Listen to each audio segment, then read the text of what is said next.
7ஆம் பாவம் இருந்ததுனால அவங்களுக்கு குழந்தை கிடைக்காததுக்கு என்ன காரணம்னு சொல்லுங்க பார்ப்போம். குழந்தை இல்லைன்னு சொல்லியாச்சு, இது வரைக்கும் குழந்தை இல்ல. இதுக்கு மெயின் காரணம் என்னன்னு சொல்லுங்க. சொன்னவங்க ரொம்ப சூப்பர். சூரியனுக்கு 5ஆம் இடம், 5ஆம் அதிபதி செவ்வாய் 6ல போயிடுச்சு. அதனாலயும் குழந்தை பாக்கி கிடைக்காம இருக்கிறது. சரி,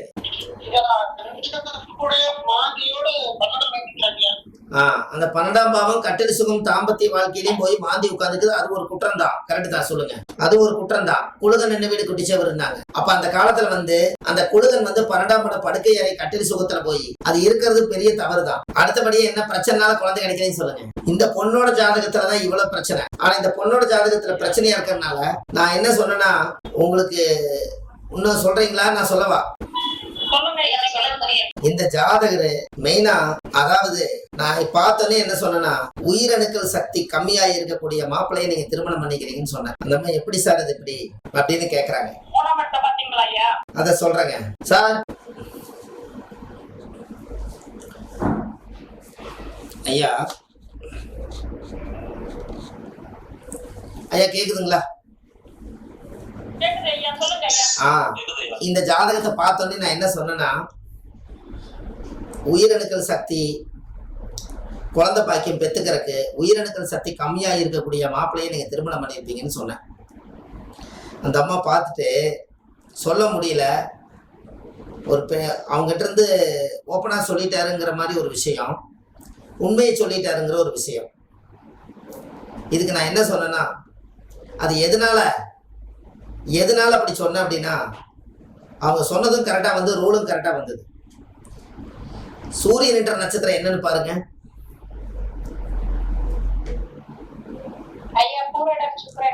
சுக்கரனுடைய நட்சத்திரம். இந்த சுக்கரன் லக்னத்துக்கு எத்தனை குடையவர்? 7 குடையவரா? இப்ப மாத்திட்டாங்களாமா?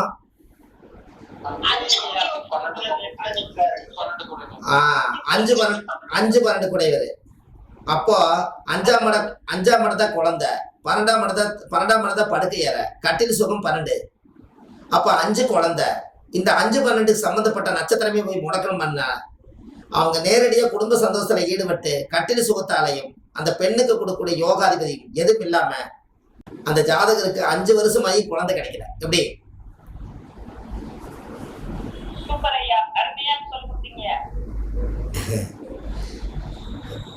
இப்ப உங்களுக்கு புரியுதுங்களா? யார சொல்ல வரீங்க?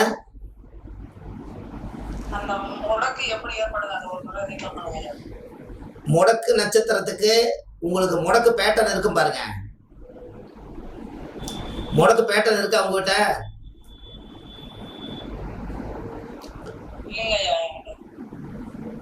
முடக்கு பேட்டர்ன் உங்களுக்கு நீங்க வாங்கிக்கங்க. அந்த முடக்கு பேட்டர்ன்ல இருந்து தான் நம்ம எடுத்திருக்கோம். அது நம்ம குழுவில் யாரோ ஒருத்தர்கிட்ட நீங்க வாங்கிக்கங்க, வெளியே விடாதீங்க.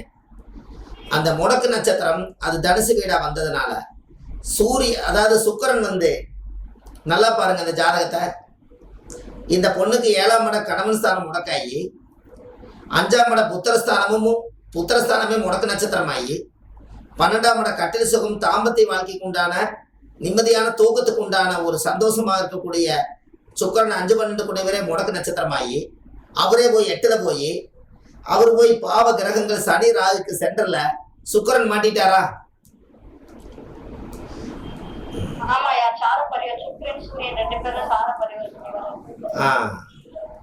பத்தாவதுக்கு குருவும் வக்கரமாயிட்டாருங்களா? குழந்தைக்கு உண்டான கிரகம் வக்கரமாயிடுச்சா? குழந்தைக்கு உண்டான கிரகம் வக்கரமாயிடுச்சுங்களா? அதே போல சூரியன் தான் கரு வளர்ச்சி எல்லாமே. அவரும் முடக்கு நட்சத்திரம் வாங்கியிருக்காரா? சரி. 4ஆம் இடத்திலேயே சந்திரன் காரகோ பாவநாசம் ஆயிருச்சா? 4ஆம் இடம் என்பது தாய் காரகனே தாய் வீட்டுல இருக்கிறதுனால காரகோ பாவநாசம். 4ஆம் இடம் என்பது தாய் வீடு, வாகன, சொத்து, சுகம் எது இருந்து நம்ம அனுபவிக்க முடியாது. இவ்வளவு பிரச்சனை இருக்கிறதுனால அந்த ஜாதகத்துக்கு மெயினா குழந்தை பாக்கியம், கல்யாணம் ஆயிடுச்சு ஆனா குழந்தை கிடைக்கல. கல்யாணம் ஆகிறதுக்கு போராடி இருக்காங்க, சரியான போராட்டம். 7ஆம் இடமே முடக்கு. அப்போ கல்யாணம் ஆகிறதுக்கே இவ்வளவு போராட்டம், பத்தாவதுக்கு என்ன திசை நடக்குதுங்க?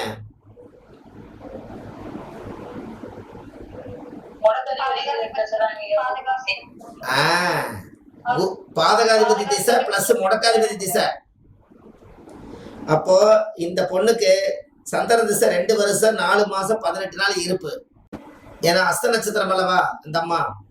அப்ப 2 வருஷம் 4 மாசம் 18 நாள் தாயோட கர்ப்பத்துல சென்றது போக நின்றது. அப்ப சந்திரன் திசை 2 வருஷம், செவ்வாய் திசை ஒரு 7 வருஷம், 7 2 9, ராகு திசை 18 வருஷம். அப்ப 18 ஒரு 9 27. 27 வயசுக்கு மேல இந்த பொண்ணுக்கு வந்து இப்ப எவ்வளவு வயசுங்க? 33 34. அப்ப குரு திசையில குரு புத்தி முடிஞ்சு சனி புத்தி முடிஞ்சு இப்ப புதன் புத்தி நடக்குது. யாரோட புத்தி நடக்குது? புதன் புத்தி. புதன் யாருடையவர்? லக்னாதிபதி புத்தி நடக்குது. லக்னாதிபதி என்ன ஆயிட்டாரு? முடக்குல மாட்டிட்டாரு. அதனால இந்த பிரச்சனை இந்த பொண்ணுக்கு என்னன்னா, எங்களுக்கு வாழ பிடிக்கல, இந்த ஜாதகருக்கு வாழ பிடிக்கல, வீட்டுக்காரர் நம்மளை வச்சு வாழ மாட்டேங்கிறாரு, நான் என்னதான் பண்ணட்டும் அப்படின்னு.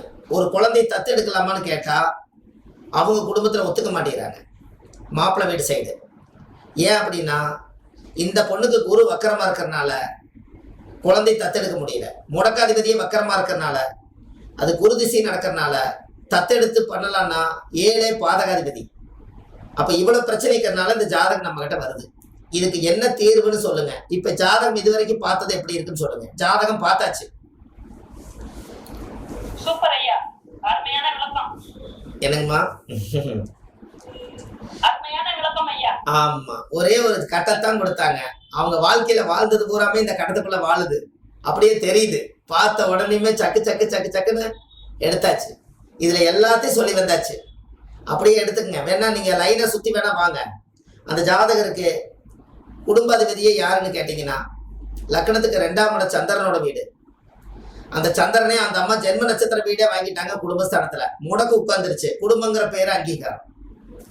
3ஆம் அதிபதி போய் முடக்குல மாட்டிக்கிறனால வீரியம் தைரியம் இல்லாத ஒரு கணவனை திருமணம் பண்ணிட்டாங்க. 3ஆம் அதிபதி தைரியம், 3ஆம் இடத்த வீரியம். அந்த வீரியத்துக்கு அதிபதியை 7ல போய் உட்காந்து அதுவும் முடங்கியாச்சு. 4 சந்திர காரகோ பாவனாசம். 5ஆம் பாவத்துல அந்த பெண்ணோட ஜாதகத்துல புத்திரஸ்தான பிரச்சனை. 6ஆம் அதிபதியே செவ்வாய், அது போய் 12ஆம் இடம் கட்டில் சுகம் தாம்பத்தியத்தை போய் மறைஞ்சு போச்சு. 7 பாதக 8 வாழ்க்கை ரகசியம். அங்கேயும் போய் நீங்க 5ஆம் அதிபதி முடக்கு நட்சத்திராதிபதி உட்காந்துருச்சு. 9க்கு அதிபதியும் போய் முடக்கு நட்சத்திராதிபதியோட சேர்ந்தாச்சு. 10ஆம் அதிபதியும் தொழில் தீவனம் எல்லாமே பார்த்தீங்கன்னா குரு தான். இந்த குருவும் போய் வக்கரமாயி அவரே முடக்காதிபதி ஆயிட்டார். 11ஆம் இடம் தான் திருப்தியா வாழலான்னு சொல்லி 11 12 இந்த 2 போய் 12ல மாறியாச்சு. அப்போ 12ஆம் அதிபதி சுக்கிரனே கட்டில் சுகம் நட்சத்திரமே முடக்காய் போச்சு. இந்த ஜாதகத்தினுடைய ஜென்மத்தினுடைய என்ன வினோதம் பாருங்க. எவ்வளவு பெரிய கர்மவினை இருந்தா இப்படி ஒரு கிரக நிலை இருக்கும் போது ஒரு தாயுடைய கர்ப்பத்துல இருந்து இவங்க பிரசவமாயிருப்பாங்க. இப்படி ஒரு தோஷத்தோட பிறந்து ஜாதகம் சுத்த ஜாதகங்கிறாங்களே. இப்படி 12 கட்டத்தையும் ஆய்வு பண்ணி பார்க்கும்போது இந்த பொண்ணுக்கு நீங்க எந்த கட்டத்தை சரி பண்ணுவீங்க, எப்படி வாழ்க்கை நிமித்தி விடுவீங்க சொல்லுங்க பாப்போம். ரொம்ப டிஃபரெண்டான ஜாதகமா இருக்குங்க. அப்ப ஒருத்தருடைய ஜாதகத்தை நீங்க வாழ்க்கையில போட்டு பார்த்தா உங்களாலையும் ஆய்வு பண்ணி அவங்களுக்கு சரியான தீர்வு கொடுக்க முடியும். நான் முதல்ல என்ன பரிகாரம் சொல்லியிருப்பேன்னா, உங்களுக்கு பரிகாரம் வேணும். அதுக்கு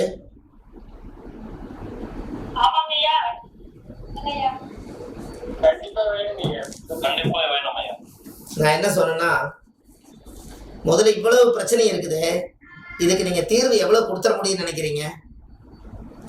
இந்த பொண்ணு வாழணும், கணவனும் பிரியக்கூடாது, தாம்பத்திய வாழ்க்கை நடக்கணும், குழந்தையும் பிறக்கணும், டைவர்ஸும் வரக்கூடாது.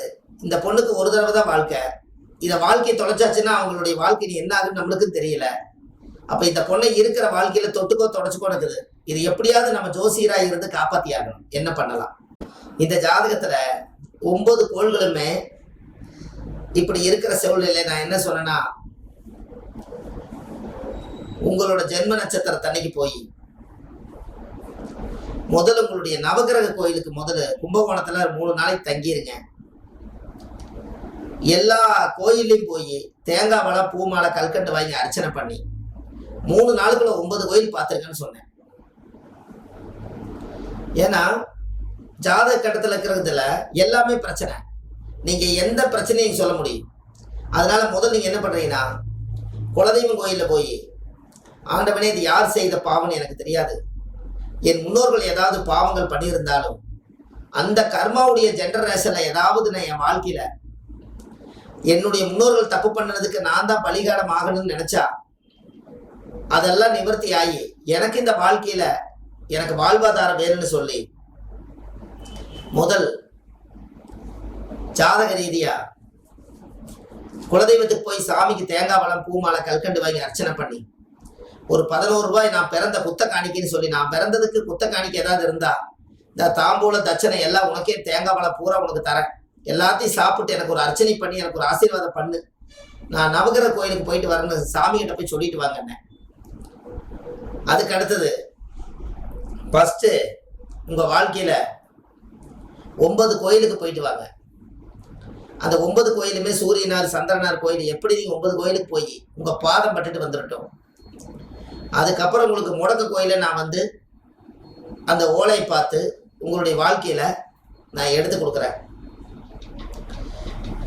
அப்போ அந்த முடக்கு தோஷம் உங்க வாழ்க்கையில கொஞ்சமாவது நம்மளுக்கு நல்லா இருக்கணும் அப்படிங்கிறதுக்காக இந்த முடக்கு தோஷத்தையும் அவங்களுக்கு திதி சூனியம் யாருன்னு பாருங்க. அஷ்டமி திதிக்கு என்ன சூனியம்? அம்மா அஷ்டமி திதிக்கு என்ன சூனியம்? மிதனமும். அப்ப கண்டிப்பா இவங்க திதி சூனியத்தை உடைக்கணும். அப்போ முடக்கு கோயில் போயிட்டு வந்தா 7ஆம் பாவம் கணவனுடைய பிரச்சனை சால்வ் ஆகும், தாம்பத்திய வாழ்க்கை சால்வ் ஆகும், 7ஆம் பாவம் அங்கீகாரம் பிரிவினை இருக்கிற தோஷம் நிவர்த்தி ஆகும். திதி சூனி கோயில் போயிட்டு வந்தா லக்கணம் சுத்தமாயிரும், அந்த மனசுல இருக்கக்கூடிய பாரமெல்லாம் சுத்தமாயிரும். அதுக்கு அடுத்தது 4ஆம் பாவம் தான் கன்னி, வீட்டுல தாய் வீடு வாகன சொத்து சொகம் எல்லாமே உங்களுக்கு சேர வேண்டியது எல்லாமே சேரும். அப்ப திதி கோயிலுக்கும் போயிட்டு வாங்கன்னு சொல்லியாச்சு. 2வது கரணநாதனை கெட்டியா பிடிங்கன்னு சொல்லி பாலவ கரணத்துல பிறந்திருக்காங்க, அதற்குரிய அமைப்பை நம்ம எடுத்து கொடுத்து நம்ம அந்த கோவிலுக்கும் போய் அதுக்குரிய வேலையெல்லாம் செஞ்சுக்கலாம். உங்களுக்கு ஜாதகத்துல யோகம் வேலை செய்யணும்னு சொல்லியாச்சு. அதுக்கு அடுத்தபடியா சூரியனும் சந்திரனும் முடக்கு வீடா மாறி பாருங்க, சூரியன் முடக்கு வீட்டுல உட்காந்துருக்குது, முடக்காதிபதி போய் சந்திரன் வீட்டுல உட்காந்துருக்குது. அப்ப தாய் தந்தைக்கு ஒரு பாத பூஜை பண்ணுங்கன்னு சொல்லி இருக்குது. ஏன்னா அவங்கதான் நம்மளை பெத்தாங்க. அப்ப கருவறை தோஷம் அங்கதான் இருக்குது. அதையும் பண்ணி முடிச்சுட்டு 3 விரதம் இருக்குன்னு சொல்லிட்டேன். ஏன் 3 நாளைக்கு மௌன விரதம் இருக்க சொல்லணும்னா, பேசக்கூடிய இடம் எத்தனாம் இடம்ங்க? 2ஆம் இடத்துல யார் இருக்கா? முடக்கு உட்கார்ந்து இருக்கிறதுனால 2ஆம் இடத்துல கேது என்பது நாவு, நாக்கு ரிவர்ஸ்ல இழுக்கிறது, காத்து வெளிவிட வேண்டாம், உள் வாங்கிக்கிற மாதிரி முடக்கி போனதுனால 3 நாளைக்கு யாருக்கிட்டே பேசாம 3 நாளைக்கு மௌனம் இருதுங்கன்னு சொல்லியாச்சு. இது எல்லாம் பண்ணி முடிச்சுட்டு நல்லா வாழ்ந்த மகான் கிட்ட போய் குரு நட்சத்திரமா இருக்கிறதுனால ஒரு குருவா இருக்கக்கூடியவருக்கு போய் ஒரு பாத பூஜை பண்ணிட்டு வாங்க. உங்க வாழ்க்கையில 60% உங்க வாழ்க்கையை தக்க வச்சுக்கலான்னு சொல்லியிருக்கேன். எப்படி பரிகாரம்? சூப்பர் சூப்பர் சூப்பர் ஐயா. இன்னொன்னு கேட்கலாங்களா ஐயா? இந்த 12ஆம் இடத்துல செவ்வாய் மாந்தி ஒண்ணா இருக்கிறது, 12 செவ்வாய், அதுக்கு ஏதோ பரிகாரம் இருக்குங்களா? அதாங்கம்மா, இந்த செவ்வாய் மாந்தி இருக்கிறதுனால, செவ்வாய்னா புருஷன், மாந்தி அது கூட சேர்ந்து இருக்கிறதுனால என்ன சொல்றது, உயிரணுக்கள் இறந்துருச்சு, அதான பிரச்சனை. சுக்கிரன் என்பது சுக்களம், சுக்கிரன் என்பது சுக்களம், சுக்களம் இருக்கக்கூடிய உயிர் சக்தி. சுக்கிரன் என்பது சுக்களம், செவ்வாய் என்பது புருஷன், மாந்தி என்பது டெத்து. சுக்களம் டெத் ஆயிட்டே இருக்குது, அதனால குழந்தை கிடைக்க மாட்டேங்குதுங்க.